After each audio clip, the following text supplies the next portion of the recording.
Bom dia, irmãos. Que a paz e a graça do Senhor Jesus Cristo esteja sobre a sua vida, sobre a sua casa, sobre a sua família nessa manhã, no nome poderoso de Jesus Cristo. Amados, eu preciso mais uma vez me apresentar.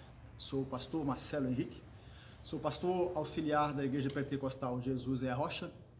Igreja essa que fica situada na rua Tenente João Ferreira, número 85, no bairro Jardim Guanabara, que tem como presidente a pastora Grace Leite. Bem, nós queremos mais uma vez levar até você, levar até a sua casa, a sua família, uma palavra de Deus. Palavra que venha abençoar a sua vida nesse dia, no nome poderoso de Jesus Cristo.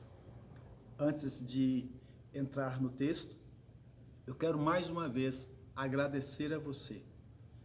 Você que tem compartilhado os nossos vídeos, você que tem deixado o seu comentário, você que tem dado like, você que tem se inscrito no nosso canal, quero te agradecer de coração. Que o Senhor nosso Deus possa te recompensar por aquilo que você tem feito pelo nosso trabalho.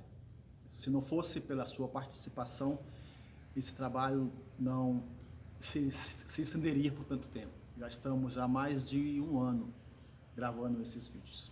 Amém? Então, eu quero te pedir que você continue compartilhando, continue comentando, se inscreva no nosso canal, leve outras pessoas a se inscreverem e não deixe de dar o like.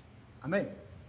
Bem, o texto de hoje está no Evangelho segundo Marcos. Marcos, no capítulo 6. Hoje eu preciso ler, fazer uma leitura um pouquinho mais extensa. Marcos, no capítulo 6, do versículo 1 ao versículo 6, diz o seguinte: Tendo Jesus partido dali, foi para a sua terra, e os seus discípulos o acompanharam. Chegando o sábado, passou a ensinar na sinagoga, e muitos, ouvindo, se maravilharam, dizendo: De onde vêm estas coisas? Que sabedoria é essa que lhe foi dada? E como se fazem tão maravilhas por suas mãos? Não é esse o carpinteiro, filho de Maria, irmão de Tiago, José, Judas e Simão? E não vive aqui entre nós suas irmãs? E escandalizavam-se nele. Jesus, porém, lhe disse: Não há profeta sem honra, senão na sua terra, entre os seus parentes e na sua casa. Não pôde fazer ali nenhum milagre, senão curar um pouco os enfermos, impondo-lhes as mãos, admirando-se da incredulidade deles. Contudo, percorria as aldeias circunvizinhas a ensinar. Bem, amados, esse texto diz que Jesus estava pregando na sua cidade, estava pregando na sua terra. Só que ele não pôde operar muitos milagres, como diz o texto, por causa da incredulidade da sua família.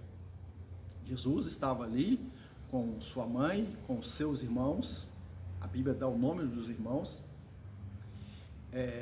e esse texto é muito interessante, que mostra que Maria, ela teve uma vida secular comum após o nascimento de Jesus. Existem muitas religiões, existem muitos segmentos que dizem que Maria morreu virgem. O texto que nós lemos acaba de confirmar que não. Após o nascimento de Jesus, que ela concebeu sim Jesus sendo virgem, mas após o nascimento de Jesus, ela cumpriu com o seu voto de matrimônio, de casamento, e teve filhos e filhas, e isso em nada a desmerece. Ela continua sendo agraciada por Deus, mas eu não quero entrar no mérito da questão. O que eu quero dizer é o seguinte: Jesus não conseguiu operar milagres por causa da incredulidade da sua família, daqueles que estavam ao seu redor, aonde ele viveu, aonde ele morou, aonde ele nasceu. A história diz que Os irmãos de Jesus só vieram acreditar realmente que ele era o Salvador após a sua morte, após a sua ressurreição. Por que isso? Que eu quero passar para você nessa manhã.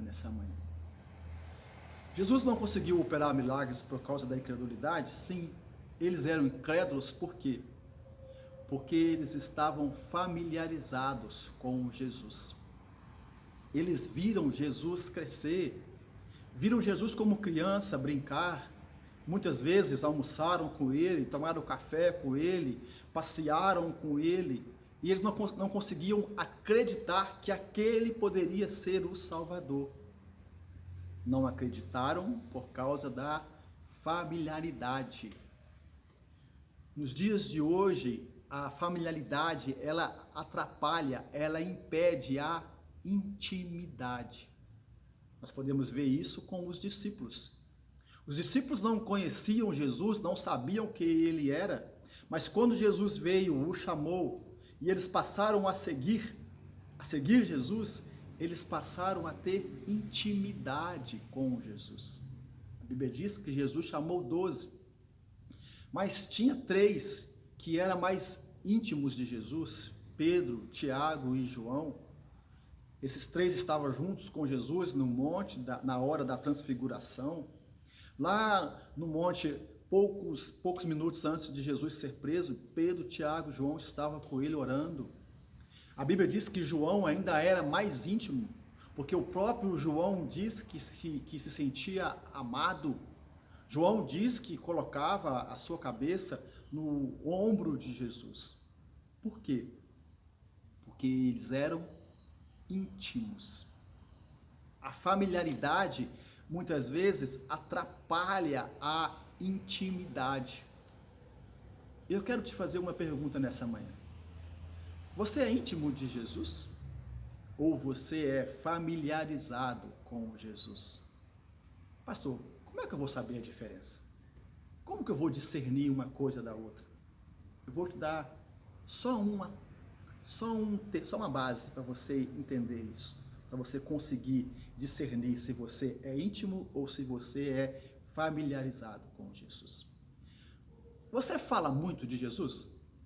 Você comenta sobre Jesus? Você sabe quem Jesus é? Porque a pessoa que é familiarizada, ela conhece a história. Os irmãos de Jesus conheciam ele, conheciam a história dele, sabia tudo sobre ele. Tem muitas pessoas hoje dentro das igrejas que sabem tudo de Jesus. Sabe aonde ele nasceu, como ele morreu, por que ele veio. Podem contar a história de Jesus de cor e salteado. Mas eles são apenas familiarizados. Porque o íntimo de Jesus, ele não fala apenas de Jesus, ele fala com Jesus. Essa é a diferença. Você tem falado com Jesus? Você tem dialogado com Jesus? Não existe uma relação de intimidade sem diálogo, sem conversa. Ser familiarizado é falar de. Agora, ser íntimo é falar com. Eu quero deixar um desafio para você nessa manhã. Passe a falar mais com Jesus, a conversar, a dialogar, a orar. E o diálogo tem que ser entre os dois. Você fala e você escuta. Aí você vai criar uma intimidade. Você que tem o seu cônjuge, ou você que tem um amigo muito íntimo, como foi que começou essa intimidade? Como decorre essa intimidade? É através do diálogo, é através da conversa. Jesus quer ser seu amigo íntimo. Tem um texto na Bíblia que está lá no Evangelho de João, que Jesus diz: olha, eu não chamo mais vocês de servos, eu agora vos chamo de amigos. Isso ele disse para os seus discípulos, porque os discípulos dialogavam com ele, conversavam com ele. Que é isso, pastor? Onde é que está isso? Sim, Os discípulos perguntavam: Senhor, o que é isso? O que quer dizer essa parábola? Aonde nós vamos hoje? Os discípulos dialogavam com Jesus, conversavam com Jesus. E você?